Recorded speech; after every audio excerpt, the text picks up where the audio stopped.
tokiu atveju keliamas tarpbankinės palūkanos. Pasirodė, naftos kaina nežymiai šoktelėjo viršun, o dolerio ir euro santykis išliko panašus. Pabaltijo rinkas užplūdo neigiamos emocijos iš užsienio rinkų. Būsimi galutiniai sprendimai iš JAV pusės turėjo įtakos jau kitos savaitės prekybai, o kol kas investuotojai gyvena laukimu. Vilniaus vertybinių popierių biržos indeksas nudardėjo 2,71% žemyn. Rinkos žaidėjai ir toliau išsiparduoda turimas pozicijas. Šios dienos 4,2 milijonų litų apyvartą sudarė 951 sandoris. Pačios likvidžiausios pozicijos TEO LT bei Litfosa skaičiavo milijoninės apyvartas. Litfosos akcijų kainos kritimų 6,27% įtakos turėjo tiek bendros rinkos nuotaikos, tiek ir smukę vieni didžiausių trąšų gamintojų akcijų kainos JAV. Kainos spaudimą jautė ne pačius geriausius laikus išgyvenantis bankinis sektorius.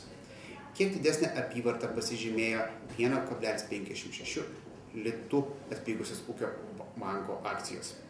Po rinkoje pasirodžiusių analitikų rekomendacijų pirkti Panevėžio statybos tresto bei Vilkiškių plieninių akcijų, šių kaina buvo šoktelėjusi iki 3%, bet galiausiai vėl kristelėjo ir tik statybos bendrovės atsitiesė iki 4,49 litų.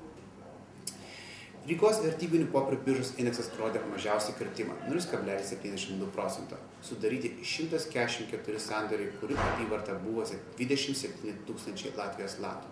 Net 14,52% žemyn koregavosi Latvijos Traibanka akcijų kaina.